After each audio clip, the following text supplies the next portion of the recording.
देखिए, गॉस की प्रमेय का आज तीसरा लेक्चर है और इसमें आज हम डेरिवेशन करेंगे आवेशित चालक प्लेट के निकट वैद्युत क्षेत्र की तीव्रता।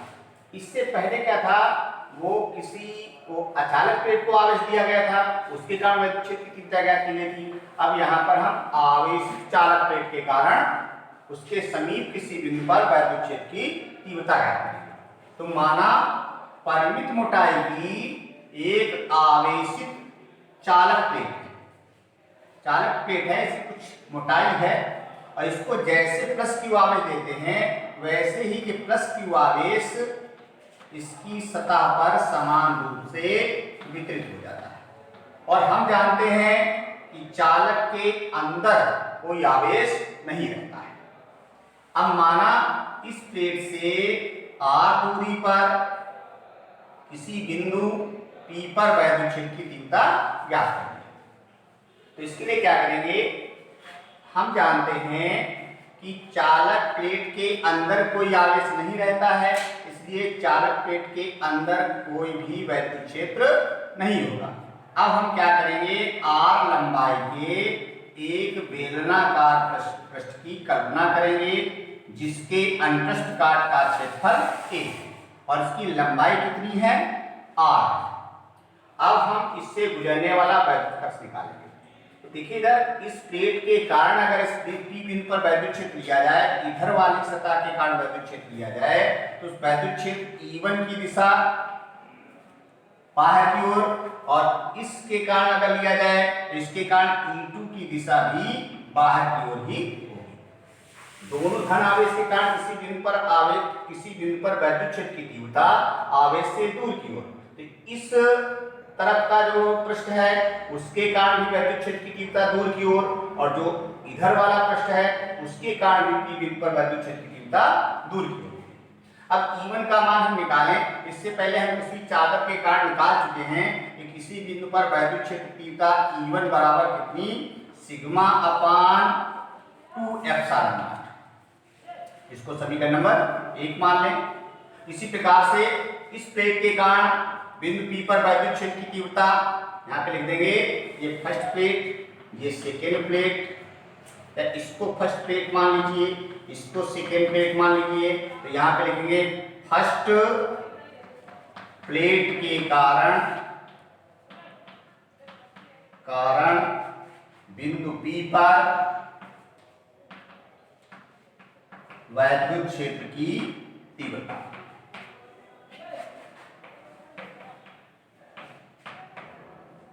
तो E1 कितनी हो जाएगी, सिग्मा अपान 2 एप्सिलॉन और इसके अंदर कोई भी आवेश नहीं है, अतः इसके अंदर वैद्युत क्षेत्र 0 रहेगा। इसी प्रकार से सेकेंड प्लेट के कारण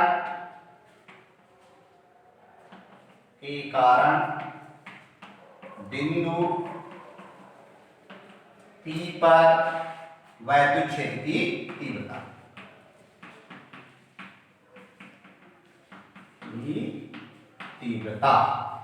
E2 बराबर, E2 का मान भी इतना ही होगा। किसी भी प्लेट के कारण हमें पता है वैद्युत क्षेत्र की तीव्रता इतनी होती है, कोई चादर हो किसी आवेश की तो उसके कारण वैद्युत क्षेत्र की तीव्रता सिग्मा अपान 2 एप्सिलॉन नॉट, तो ये भी सिग्मा अपान 2 एप्सिलॉन नॉट, समीकरण नंबर 2।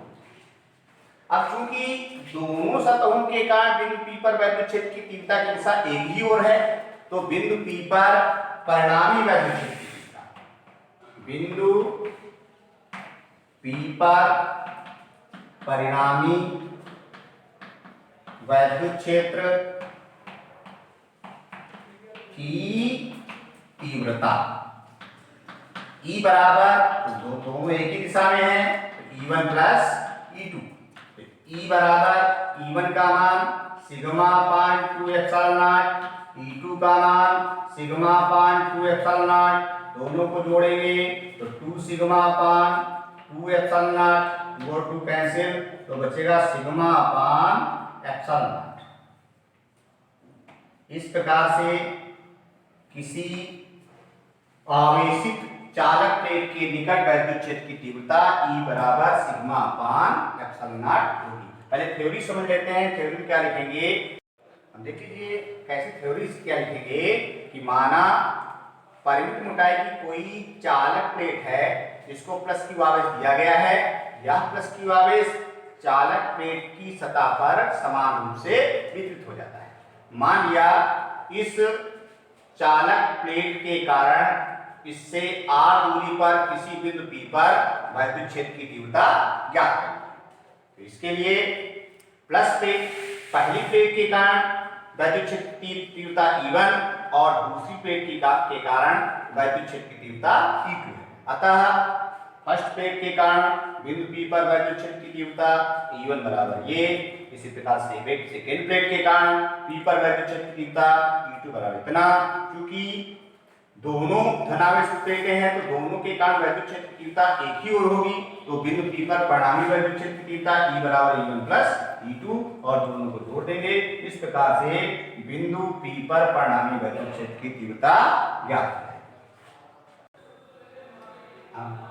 अगला डेरिवेशन है बिंदु आवेश के कारण वैद्युत क्षेत्र की तीव्रता।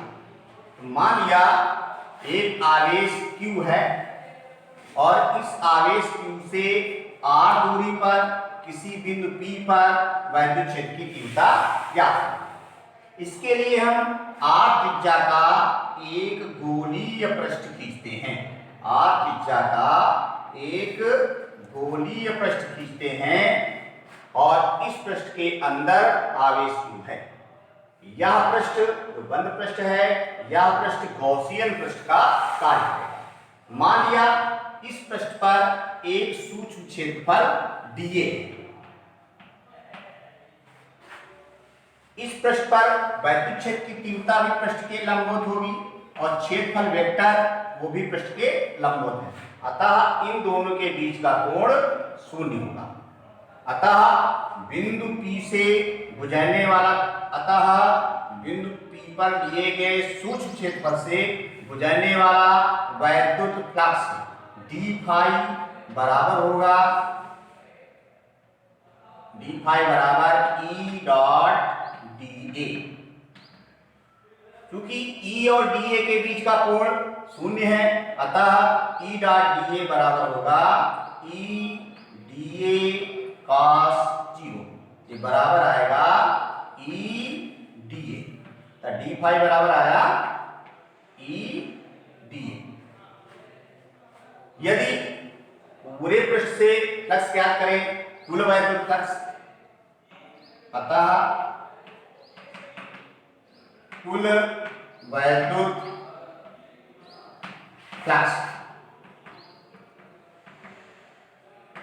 वैद्युत फ्लक्स फाई बराबर E इंटू ए।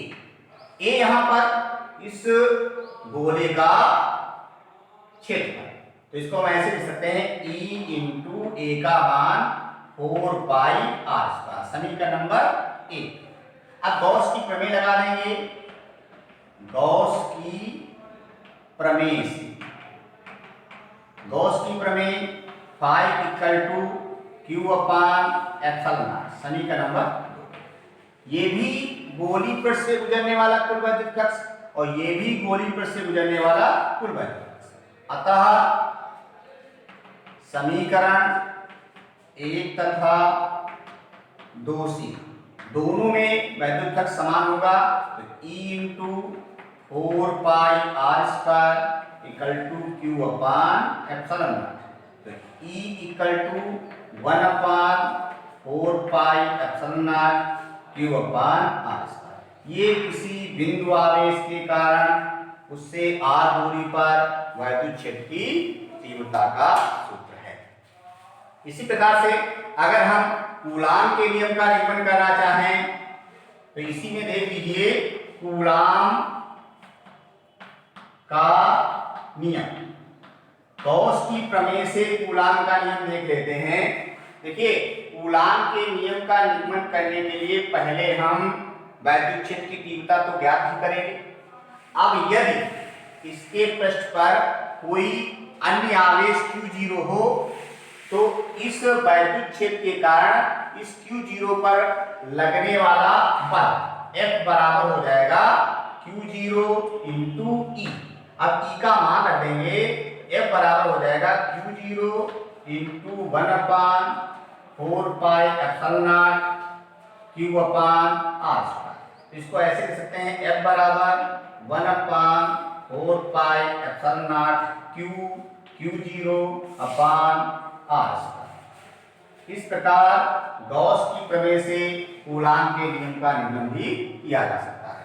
कूलाम के नियम का नियमन करने के लिए पहले तो हम बिंदु आवेश के कारण वैद्युत क्षेत्र की तीव्रता ज्ञात करेंगे और फिर इस वैद्युत क्षेत्र में किसी परीक्षण, कोई भी इस वैद्युत क्षेत्र के अंदर कहीं पर भी कोई परीक्षण आवेश रख दिया जाए तो उस परीक्षण आवेश पर लगने वाला बल होता है Q0 इंटू E। अभी का मान रख देंगे, इस प्रकार से परीक्षण आवेश पर लगने वाला बल आ जाएगा। यही बल कूलाम का नियम होता है। अब देखिए कूलाम के नियम पर आधारित आंकिक प्रश्न बताने जा रहे हैं। इसमें देखिए जैसे मान लिया कि ये कोई गोलीय पृष्ठ है और इस पृष्ठ के अंदर 5 माइक्रो कूलाम का कोई आवेश रखा है और पूछा जाए कि इससे गुजरने वाला वैद्युत फ्लक्स कितना होगा। सीधे सीधे हम जानते हैं त्रिज्या इसकी चाहे जो भी हो, मान लिया इसकी त्रिज्या जो है वो 10 सेंटीमीटर है, तो इससे गुजरने वाला वैद्युत फ्लक्स फाई अगर हम निकालें तो हम जानते हैं गॉस की प्रमेय फाई बराबर होती है Q/ε0। अब Q का मान रख देंगे, ε0 का मान रख देंगे। Q का मान हमको पता है, ε0 का मान पेपर में दिया जाएगा। अगर पेपर में ये क्वेश्चन आता है तो उसमें ε0 का मान दिया जाएगा। तो ε0 का मान और Q का मान रख देंगे। Q का मान 5 माइक्रो कूलाम, 5 × 10⁻6 और अपान में Q का मान, ε0 का मान होता है 8.85 × 10⁻12। इसको सॉल्व कर लेंगे तब वैद्युत फ्लक्स का मान यहाँ पे आएगा, इतने सॉल्व कर लेना इसको, इतने न्यूटन मीटर स्क्वायर पर कूलम। इसको जब सॉल्व करेंगे तो वैद्युत फ्लक्स का मान इतना आ जाएगा। अब देखिए इसे मान लिया ये कोई घन दिया गया है और इस घन के अंदर +Q कूलाम आवेश रखा है, किसी घन के अंदर +Q कूलाम आवेश रखा है और पूछा जाए कि इस घन से गुजरने वाला वैद्युत फ्लक्स क्या होगा। देखिए कूलाम का नियम जब लगाते हैं हम, गॉस का नियम जब लगाते हैं तो गॉस के नियम के लिए हम ये जरूर मान लेते हैं कि जो आवेश रखा है वो केंद्र पर होना चाहिए। अब देखिए यहाँ पे Q कूलाम आवेश इस घन के केंद्र पर रखा है, पूछा जाए कि इससे गुजरने वाला कुल वैद्युत फ्लक्स क्या होगा। तो कुल वैद्युत फ्लक्स तो हम जानते ही हैं कि कुल वैद्युत फ्लक्स Q/ε0। लेकिन अगर ये पूछा जाए कि इसकी एक सतह से कितना फ्लक्स गुजरेगा, देखिए यहां से ऐसे वैद्युत बल रेखाएं निकलेंगी, इधर निकलेंगी, इधर निकलेंगी। फ्लक्स का मतलब कि किसी पृष्ठ से कितनी वैद्युत बल रेखाएं निकल रही हैं, तो हर पृष्ठ से वैद्युत बल रेखाएं निकलेंगी। और पूछा जा रहा है कि इसके एक पृष्ठ से कितनी वैद्युत बल रेखाएं, अर्थात इसके एक पृष्ठ से कितना वैद्युत फ्लक्स निकलेगा। हम जानते हैं कि घन में 6 पृष्ठ होते हैं, घन के 6 फलक होते हैं, तो प्रत्येक फलक से बराबर बराबर वैद्युत फ्लक्स गुजरेगा, बराबर बराबर वैद्युत बल रेखाएं गुजरेगी अगर आवेश घन के केंद्र पर। तो जब बराबर बराबर वैद्युत बल रेखाएं निकलेंगी तो प्रत्येक सतह से पूरे फ्लक्स का 1/6 भाग निकलेगा। तो घन की एक सतह से गुजरने वाला वैद्युत फ्लक्स, एक सतह से गुजरने वाला वैद्युत फ्लक्स कितना हो जाएगा, इसका 1/6 भाग, तो Q/6ε0। अगर पूछा जाए घन की 2 सतह से कितना फ्लक्स गुजरेगा तो क्या हो जाएगा, इसका 2 गुना 2/6ε0। अगर पूछा जाए 3 सतह से कितना फ्लक्स गुजरेगा तो ये हो जाएगा 3/6, 3Q/6ε0। अगर पूछा जाए 4 सतह से कितना फ्लक्स गुजरेगा तो 4Q/6ε0। अगर पूछा जाए 5 सतह से कितना फ्लक्स गुजरेगा तो 5Q/6ε0। और संपूर्ण क्या हो जाएगा 6q/6 6 कैंसिल हो जाएगा तो q/ε। तो इस प्रकार से संपूर्ण घन से गुजरने वाला या संपूर्ण पृष्ठ से गुजरने वाला वैद्युत फ्लक्स q/6 ही होगा। अब थोड़ा दूसरे प्रकार के क्वेश्चन देखते हैं। मान लिया कि एक अर्धगोला और अर्धगोले के केंद्र पर कोई आवेश रखा है। मान लिया ये कोई अर्धगोला है और इस अर्धगोले के केंद्र पर इसकी त्रिज्या r है और इसके केंद्र पर आवेश क्यों रखा है। अब पूछा जाए कि अर्धगोले से कितना फ्लक्स पास होगा। तो देखिए गॉस की प्रमेय लगाने के लिए हमें बंद पृष्ठ की आवश्यकता होती है। यहाँ पे तो ये खुला है तो पहले हम इसे बंद पृष्ठ बनाएंगे और इसको सममित करेंगे, एक जैसा, आवेश के चारों ओर पृष्ठ एक जैसा हो। तो इसके लिए हम क्या करेंगे, इस गोले को पूरा करेंगे। इस गोले को पूरा करेंगे तब ये पूरा गोला होगा। अब ध्यान दीजिए पूरे गोले से q/ε0 फ्लक्स गुजरेगा। तो देखिए क्योंकि ये सममित है तो आधी वैद्युत बल रेखाएं इधर से गुजरेगी ऐसे और आधी वैद्युत बल रेखाएं इधर से गुजरेगी। इसका मतलब आधा फ्लक्स इधर से गुजरेगा और आधा फ्लक्स इधर से गुजरेगा। तो अर्धगोले से गुजरने वाला वैद्युत फ्लक्स q बराबर कितना हो जाएगा, वैद्युत फ्लक्स फाई बराबर, वैसे तो होता है q/ε0 लेकिन यहाँ पे हो जाएगा q/2ε। अगर अर्धगोले से गुजरने वाला वैद्युत फ्लक्स पूछा जाए और आवेश शर्त ये है कि आवेश अर्धगोले के केंद्र पर ही हो तो उस कंडीशन में अर्धगोले से गुजरने वाला वैद्युत फ्लक्स q/2ε। इसी प्रकार से मान लिया ये कोई वर्गाकार प्लेट है, ये कोई वर्गाकार प्लेट है और इस प्लेट की एक भुजा A है, प्रत्येक भुजा इसकी A होगी और ये कहा गया इसके प्लेट के केंद्र से a/2 मीटर की दूरी पर या a/2 इकाई की दूरी पर एक आवेश क्यों रखा है। तब पूछा जाए कि इस प्लेट से गुजरने वाला वैद्युत फ्लक्स कितना होगा। तो इसके लिए क्या करना पड़ेगा कि हमें इस प्लेट के को लेकर एक घन बनाना पड़ेगा और उस घन के अंदर कितना आवेश, उस घन के अंदर कितना आवेश है उसके अनुसार उससे फ्लक्स कितना पास होगा। जब इस प्लेट को लेकर हम घन बनाएंगे तो उसके 6 फलक हो जाएंगे और चूंकि ये a/2 दूरी पर रखा है तो इसका मतलब ये घन के केंद्र पर आ जाएगा। जब ये घन के केंद्र पर है तो प्रत्येक फलक से q/6ε0 फ्लक्स पास होगा, टोटल से q/ε0 पास होगा। क्योंकि इससे जब घन बनाएंगे तो उसमें 6 फलक हो जाएंगे। जैसे मान लीजिए ये घन है कोई, ये घन दिया गया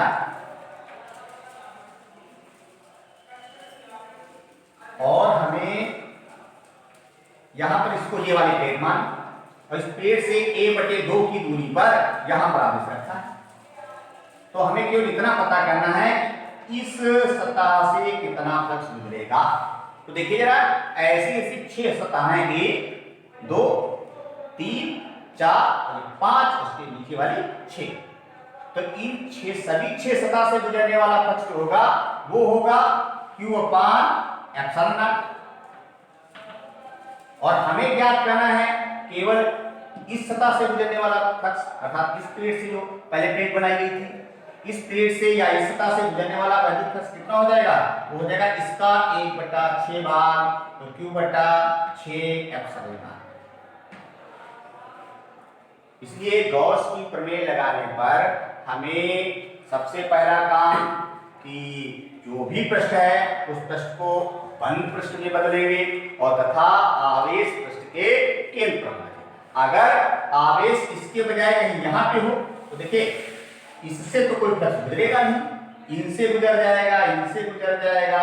और जैसे मान लिया कोई घनाकार कमरा है और उसकी छत पर कोई आवेश रखा है तो छत से कोई फ्लक्स नहीं पास होगा, उसके नीचे वाली जो फर्श है उससे फ्लक्स पास होगा और सामने वाली दीवारों से फ्लक्स पास होगा।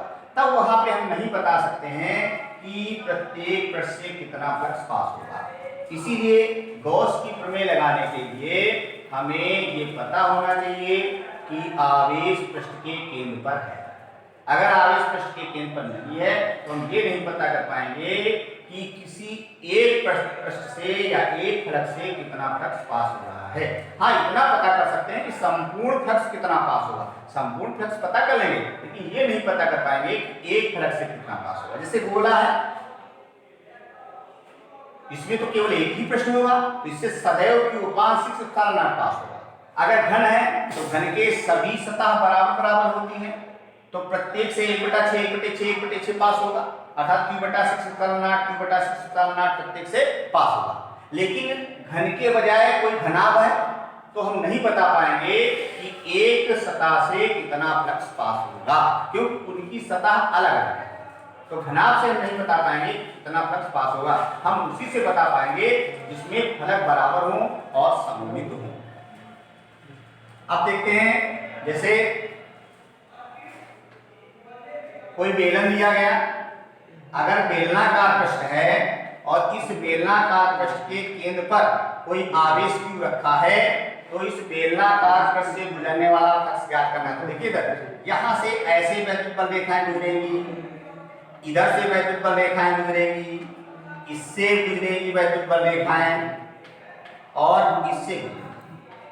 देखिए ये जो वैद्युत बल रेखा है वो किससे गुजर रही है, वो गुजर रही है वक्र पृष्ठ से। ये वैद्युत बल रेखाएं किससे गुजर रही हैं, ये गुजर रही हैं इनके आधार से, बेलन के आधार से। तो अब हमको अगर ये बराबर बराबर गुजरे तो हम बता सकते हैं Q/, इससे Q/4, यहाँ से Q/4 ऐसे कुछ बता सकते हैं। लेकिन क्योंकि ये पृष्ठ बराबर बराबर नहीं है, इसलिए हम नहीं बता सकते हैं कि इससे कितना फ्लक्स गुजरेगा और इससे कितना फ्लक्स गुजरेगा। हाँ, हम टोटल बता सकते हैं कि टोटल इससे कितना फ्लक्स गुजरेगा। इससे टोटल फ्लक्स Q/Q/0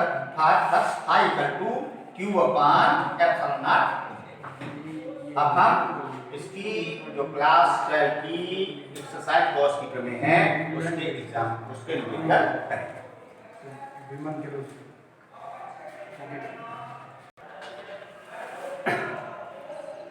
देखिए एक्सरसाइज गॉस की थ्योरम की आंकिक प्रश्न की है, उसका पहला क्वेश्चन दिया गया है कि 17.7 पिकोकूलम आवेश Q दिया गया है 17.7 पिकोकूलम। 17.7 पिकोकूलम आवेश 10 सेंटीमीटर भुजा वाले घन के केंद्र पर रखा है, तो घन की प्रत्येक सतह से निकलने वाला फ्लक्स कितना होगा। ये 10 सेंटीमीटर भुजा वाले घन के केंद्र पर 17.7 पिकोकूलम आवेश रखता है, तो पूछा गया है कि घन की प्रत्येक सतह से गुजरने वाला वैद्युत फ्लक्स कितना होगा। तो इसके लिए एप्सिलॉन नॉट का मान भी दिया गया है, एप्सिलॉन नॉट बराबर 8.85 गुणा 10 की पावर माइनस, एप्सिलॉन नॉट का मान दिया गया है 8.85 गुणा 10 की पावर माइनस 12 कूलम स्क्वायर प्रति न्यूटन मीटर स्क्वायर। अब हमें ज्ञात करना है कि घन की एक सतह से कितना फ्लक्स पास होगा। तो हम जानते हैं घन की 6 सतह होती हैं, संपूर्ण फ्लक्स Q/ε0 होता है। तो एक सतह से क्वेश्चन नंबर 1 से निकलने वाला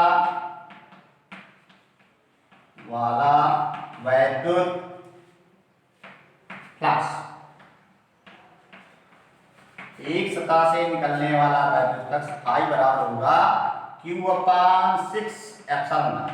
मान रखते हैं इसमें Q का मान कितना है 17.7 पिकोकूलम, इसको लिख सकते हैं 17.7 × 10⁻12 कूलम। तो 17.7 × 10⁻12 अपॉन 6 × 8.85 × 10⁻12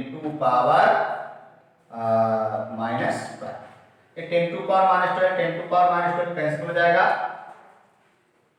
इसको काटे 2 बार चला जाएगा, तो ये 2 बार चला जाएगा, 2 × 3 = 6 जाएगा 1/3 या 0.333 वैद्युत फ्लक्स आ जाएगा इसका 0.33 न्यूटन मीटर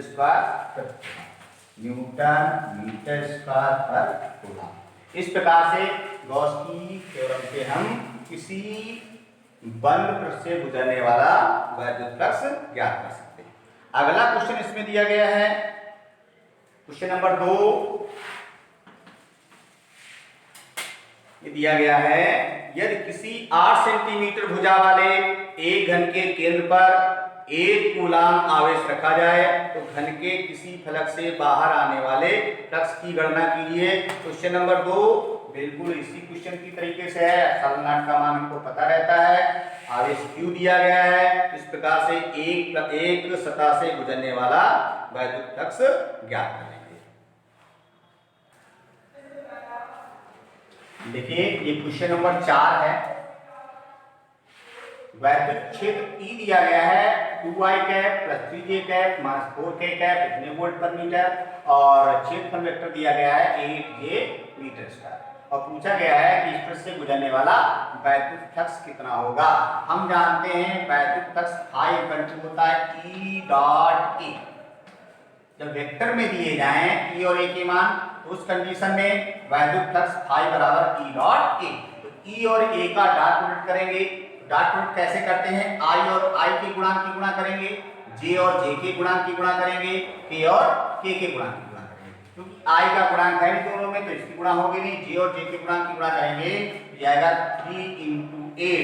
ये कितना आ जाएगा, 8 और 3 की गुणा करने पर 24 वोल्ट क्या पूछा गया इसमें फ्लक्स, ये आ जाएगा 24 वोल्ट मीटर।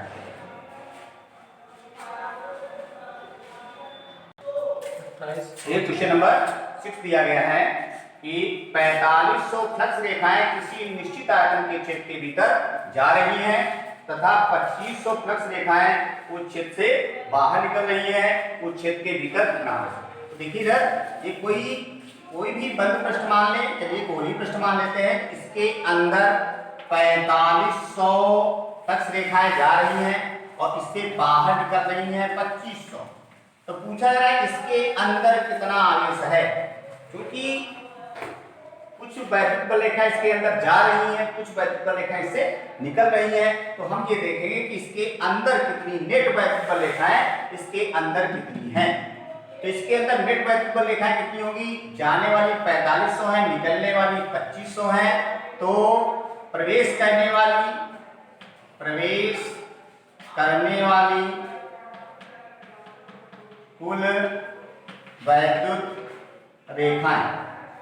कुल वैद्युत रेखाएं कितनी हो जाएंगी, 4500 माइनस 2500 ये बराबर कितना होगा 2000।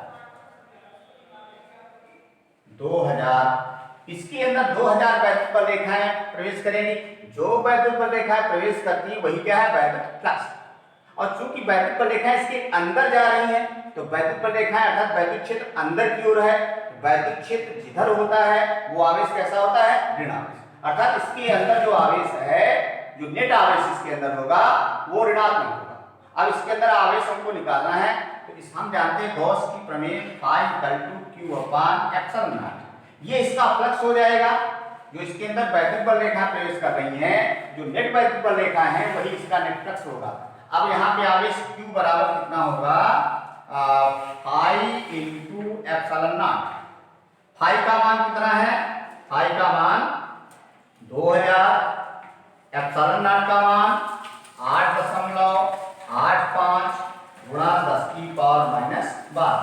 अब इसकी गुणा करेंगे तो ये बचेगा 5 10 16 1 17 16 1 17 17.70 गुणा 10 की पावर माइनस 12 प्लस 3 माइनस का 9, या इसको ऐसे लिख सकते हैं 1.77 गुणा 10 की पावर माइनस 8। इतने कूलाम आवेश, क्योंकि वैद्युत क्षेत्र अंदर की ओर है नेट वैद्युत क्षेत्र, अतः ये आवेश कैसा होगा, ऋणात्मक होगा। अतः Q बराबर माइनस 1.77 गुणा 10 की पावर माइनस 8 कूलम। अब क्वेश्चन नंबर 10 देखिए इसका। क्वेश्चन नंबर 10 कहा गया अनंत लंबाई की आवेश रेखा 2 मीटर की दूरी पर r बराबर दिया गया है 2 मीटर। 2 मीटर की दूरी पर 4.5 गुणे 10 की पावर 4 न्यूटन प्रति कूलम ई दिया गया 4.5 गुणा 10 की पावर 4 न्यूटन प्रति कूलम। 4 न्यूटन प्रति कूलम का वैद्युत क्षेत्र उत्पन्न करती है। रेखीय आवेश घनत्व ज्ञात करना है। रेखीय आवेश घनत्व लैम्डा ज्ञात करना है कि रेखीय आवेश घनत्व कितना होगा।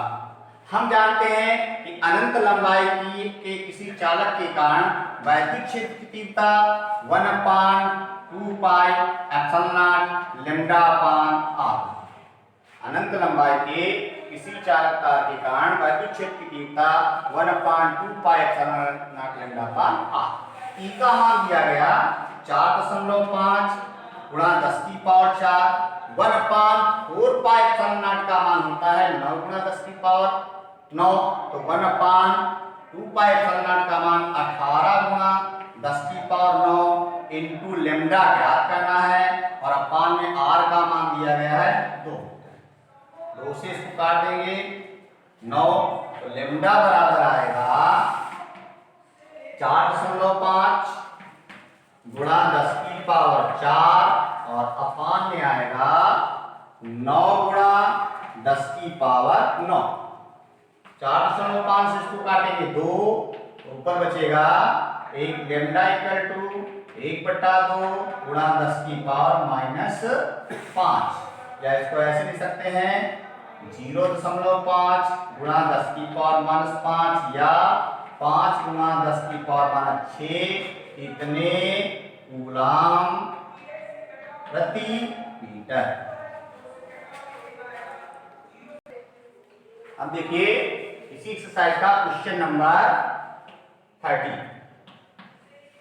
ये दिया गया है 2 बड़ी पतली धातु की प्लेटें एक दूसरे के समीप तथा समांतर हैं। देखिए पतली धातु की प्लेटें एक दूसरे के समीप और समांतर हैं तथा प्लेटों पर आवेश का पृष्ठ